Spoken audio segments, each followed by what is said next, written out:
नमस्ते दोस्तों, स्वागत है आपका परीक्षा स्टडी 24 यूट्यूब चैनल पर। दोस्तों, आज हम आपको डीएलएड प्रथम सेमेस्टर का हिंदी विषय का सिलेबस बताएंगे, तो वीडियो को अंत तक ज़रूर देखें। हम आपको इसमें सिलेबस तथा पेपर के अकॉर्डिंग कौन सा टॉपिक सबसे ज़्यादा पूछा जाता है वो भी बताएंगे। देखते हैं दोस्तों। हिंदी हिंदी में कौन कौन से आपको टॉपिक पढ़ने हैं प्रथम सेमेस्टर में, देखते हैं। नंबर 1, हिंदी भाषा में ध्वनियों को सुनकर समझना एवं शुद्ध उच्चारण। हिंदी भाषा में ध्वनियों को सुनकर समझना एवं शुद्ध उच्चारण, आपको ये टॉपिक पढ़ना है। फिर क्या पढ़ना है? देवनागरी लिपि के समस्त लिपि संकेत, आपको लिपि पढ़ना है, लिपि के संकेत पढ़ने हैं, स्वर पढ़ना है, व्यंजन पढ़ना है, संयुक्त वर्ण पढ़ना है, संयुक्ताक्षर पढ़ना है, मात्राओं का ज्ञान ये भी पढ़ना है आपको। फिर इसके बाद क्या पढ़ना है? विलोम शब्द, समानार्थी शब्द, तुकारांत, जो तुकांत व समान ध्वनियों वाले शब्द पढ़ने हैं। क्या क्या पढ़ना है आपको?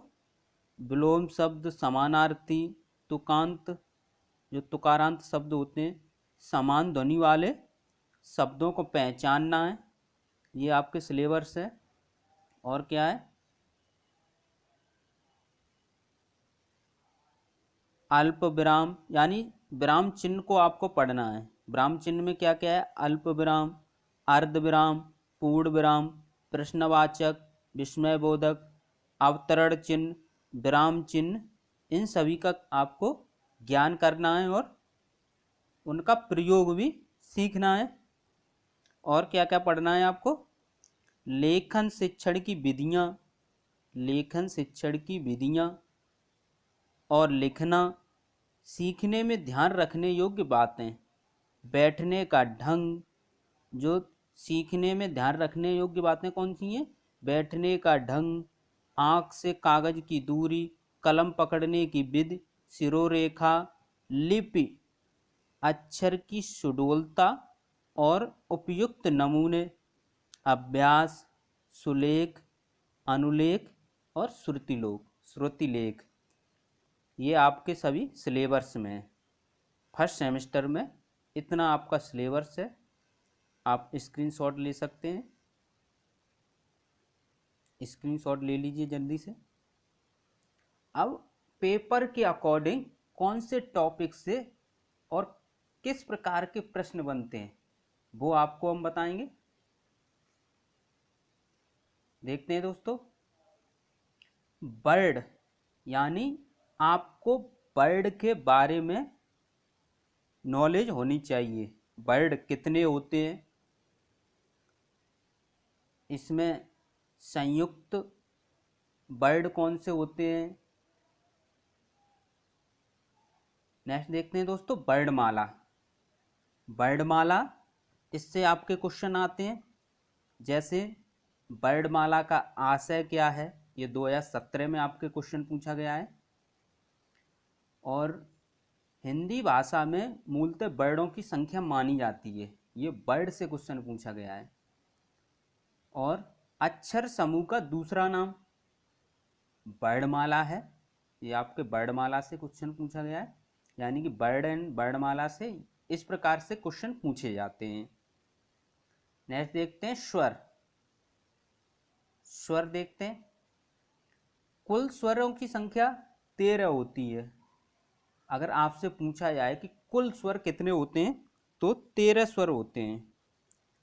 और पूछा जाए कि स्वर कितने होते हैं, तो आपको 11 लगाने हैं। ये आपके ऑप्शन पे डिपेंड करता है कि ऑप्शन में क्या दे रखा है। नेक्स्ट देखते हैं दोस्तों, क्या क्या पूछे जाते हैं। ह्रस्व स्वर, कौन सा, यानी 4 ऑप्शन दिए होंगे, उसमें से 3 ह्रस्व स्वर दिए होंगे और एक उसमें नहीं दिया होगा। इस प्रकार से पूछे जाते हैं क्वेश्चन कि ह्रस्व स्वर कौन सा नहीं है। ये आपका 2015 में पूछा गया है। और स्वर किसे कहते हैं, अनुस्वार किसे कहते हैं, ह्रस्व स्वर किसे कहते हैं, अनुस्वार तथा अनुनासिक ध्वनियों में क्या अंतर है, दीर्घ स्वर किसे कहते हैं, अयोगवाह किसे कहते हैं। ये आपके क्वेश्चन पूछे गए हैं, पिछले पेपर हुए हैं उनमें ये आपके क्वेश्चन पूछे गए। जो हम आपको हिंदी के टॉपिक पढ़ाएंगे उनमें इन क्वेश्चनों को ध्यान में रखकर हम आपके हैंड रिटन नोट्स बना रहे हैं। तो आप वीडियो को ज़्यादा से ज़्यादा देखें और अपने दोस्तों को शेयर करें, जिससे अधिक से अधिक लोगों को हेल्प मिल सके। देखते हैं दोस्तों नेक्स्ट टॉपिक एक बार दोहराते हैं, कौन कौन से टॉपिक आ रहे हैं। वर्ड से प्रश्न आ रहे हैं आपके, वर्णमाला से प्रश्न आ रहे हैं, स्वर से प्रश्न आ रहे हैं। नेक्स्ट देखते हैं व्यंजन। व्यंजन से किस प्रकार प्रश्न बनते हैं, व्यंजन से बनते हैं आपसे आपके व्यंजन का क्या अभिप्राय है। ये 2017 में पूछा गया है, व्यंजन का क्या अभिप्राय है। यहाँ पर आपको व्यंजन की परिभाषा लिखनी है। या र लब व्यंजन कहलाते हैं। ये आपके 2015, 2016, 2018 में पूछा हुआ क्वेश्चन है। छा है वो संयुक्त वर्ड संयोग से बना होता है, यानी किसके संयोग से बना होता है। जो छा वर्ड है या छा व्यंजन है वो किसके संयोग से बना होता है। ये आपके 2016, 2017 में पूछा हुआ क्वेश्चन है। ऊष्म व्यंजनों की संख्या लिखिए, या ऊष्म व्यंजन कौन कौन से होते हैं लिखिए। स्पर्श व्यंजन से क्या अभिप्राय है। संयुक्ताक्षर व्यंजनों को लिखिए। स्पर्श व्यंजन किसे कहते हैं, स्पर्श व्यंजन का उल्लेख कीजिए। ये आपके 2018 में पूछा हुआ क्वेश्चन है। ऊष्म व्यंजन किसे कहते हैं, ये 2019 में पूछा गया है। क्या वर्ड किन वर्डों के संयोग से बना होता है, ये आपके 2019 में पूछा हुआ क्वेश्चन है। तो इस प्रकार आपके वर्ड, वर्णमाला, स्वर, व्यंजन और नेक्स्ट देखते हैं लिपि। लिपि देखते हैं दोस्तों, लिपि किसे कहते हैं। ये आपके 2016 में क्वेश्चन पूछा हुआ है, लिपि किसे कहते हैं। नेक्स्ट देखते हैं देवनागरी लिपि की विशेषता बताइए। लिपि विकास का प्रथम सोपान है, यानी जो लिपि का विकास होता है उसमें जो सोपान है उसमें से प्रथम सोपान पूछा गया है। ये आपके 2015 में आया हुआ क्वेश्चन है। आक्षरिक लिपि किसे कहते हैं, ये 2015 में पूछा गया है। तो इस प्रकार आपके क्या हुए, वर्ड, वर्णमाला, स्वर, व्यंजन और लिपि। कहीं पर आप लिखते रहिए, ये टॉपिक हैं आपके 6-7 टॉपिक हैं आपके जिनसे क्वेश्चन बनते ही बनते हैं। नेक्स्ट देखते हैं दोस्तों उच्चारण। उच्चारण यानी उच्चारण से किस प्रकार क्वेश्चन आते हैं। अशुद्ध उच्चारण के किन्हीं 5 कारणों का उल्लेख कीजिए। ये आपके 2015 में पूछा गया है, 2017 में पूछा हुआ क्वेश्चन है।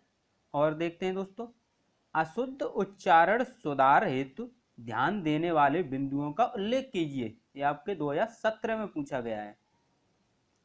नेक्स्ट देखते हैं दोस्तों बर्तनी। बर्तनी से भी क्वेश्चन आपके आते हैं। बर्तनी से किस प्रकार आते हैं, बर्तनी से किस प्रकार के क्वेश्चन आते हैं। बर्तनी संबंधी अशुद्धियों को सुधार के उपाय संक्षेप में लिखिए। ये आपके 2016 में क्वेश्चन आया हुआ है। तो इस प्रकार आपके वर्ड, वर्णमाला, स्वर, व्यंजन, लिपि, उच्चारण, बर्तनी, इनसे आपके क्वेश्चन आते हैं। कितने टॉपिक हो गए, 7। नेक्स्ट देखते हैं लेखन और शिक्षण कौशल, यानी आपके 9 टॉपिक हो गए जिनसे आपके क्वेश्चन आते ही आते हैं। यानी इन सब सिलेबस का मिला के हमने आपको जो पेपर आते हैं उनके अनुसार टॉपिक बनाए हैं। तो 9 टॉपिक जो आपके बन रहे हैं। नेक्स्ट देखते हैं लेखन। लेखन से कौन कौन से क्वेश्चन आते हैं। अनुलेख, अनुलेख से आप क्या समझते हैं, श्रुतिलेख से आप क्या समझते हैं, ये आपके क्वेश्चन आए हुए हैं। उसके बाद देखते हैं सस्वर वाचन, सस्वर वाचन से क्वेश्चन आते हैं। पठन का क्या अर्थ है। नेक्स्ट देखते हैं दोस्तों शिक्षण कौशल। शिक्षण कौशल से किस प्रकार के क्वेश्चन आते हैं। भाषा शिक्षण के 4 प्रमुख कौशल कौन कौन से हैं, ये आपके शिक्षण कौशल से क्वेश्चन आते हैं। ये 2017 में आया हुआ क्वेश्चन है। लेखन शिक्षण की 2 विशेषताएं लिखिए, ये 2016 में क्वेश्चन आया हुआ। आप लिखना सिखाने में ध्यान देने योग्य किन्हीं 2 बिंदुओं का उल्लेख कीजिए, यह आपका क्वेश्चन 2016 में आया हुआ है। श्रवण कौशल की 2 विधियों को सौदारण स्पष्ट कीजिए, यह आपका 2016 में आया हुआ क्वेश्चन है। हिंदी शिक्षण में श्रवण दृश्य साधनों के प्रयोग से क्या लाभ है, स्पष्ट कीजिए, ये आपका 2016 में आया हुआ क्वेश्चन है। शिरोरेखा किसे कहते हैं, शिरोरेखा किसे कहते हैं, ये आपका आया हुआ क्वेश्चन है। इस प्रकार से आपके ये क्वेश्चन आते हैं। नेक्स्ट देखते हैं 10 टॉपिक, 10वां नंबर टॉपिक विराम चिन्ह। विराम चिन्ह से आपके क्वेश्चन आते हैं। कौन कौन से क्वेश्चन किस प्रकार के क्वेश्चन आते हैं देखते हैं। विराम चिन्हों का क्या अभिप्राय है, ये 2015 में आया हुआ क्वेश्चन है। पूर्ण विराम एवं अल्प विराम में अंतर स्पष्ट कीजिए। नेक्स्ट देखते हैं अल्प विराम, अर्ध विराम, पूर्ण विराम, प्रश्नवाचक, प्रश्नवाचक चिन्हों को एक एक उदाहरण देकर स्पष्ट कीजिए, ये आपके 2016 में आया हुआ क्वेश्चन है। नेक्स्ट देखते हैं अल्प विराम का प्रयोग कब किया जाता है, ये आपके 2016 में आया हुआ क्वेश्चन है। विराम चिन्ह से क्या अभिप्राय है, प्रमुख विराम चिन्हों का उल्लेख कीजिए, ये आपके 2016 में आया हुआ क्वेश्चन है। विराम चिन्ह कितने प्रकार के होते हैं, ये आपके 2017 में आया हुआ प्रश्न है। नेक्स्ट देखते हैं दोस्तों अब आपके विलोम शब्द, विलोम शब्द, समानार्थी शब्द, तुकांत व समान ध्वनियों वाले शब्द, ये भी आपके आते हैं। तो इस प्रकार आपके 11 टॉपिक, लगभग 11 टॉपिक बन जाते हैं। थैंक यू दोस्तों। अगर आप चैनल पर नए हैं तो चैनल को सब्सक्राइब कीजिए और वीडियो को लाइक कीजिए। थैंक यू दोस्तों।